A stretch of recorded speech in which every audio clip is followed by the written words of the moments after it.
Quelle est la relation entre le poids d'un corps et la force d'interaction gravitationnelle?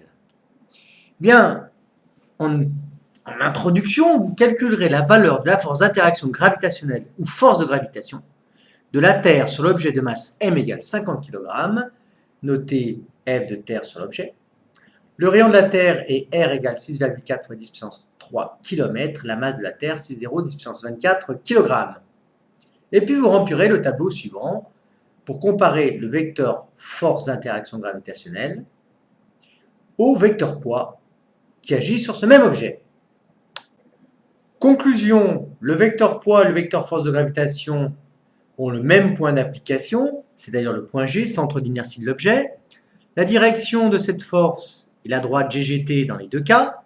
Le sens, c'est de G vers GT, GT étant le centre d'inertie de la Terre.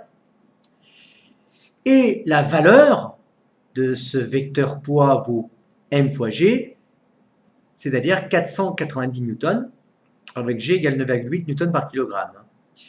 La force de gravitation, elle est égale à grand G fois masse de la Terre fois masse petit m, divisé par le rayon de la Terre au carré.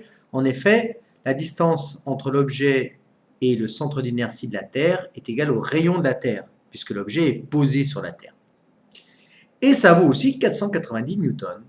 Conclusion, même point d'application, même direction,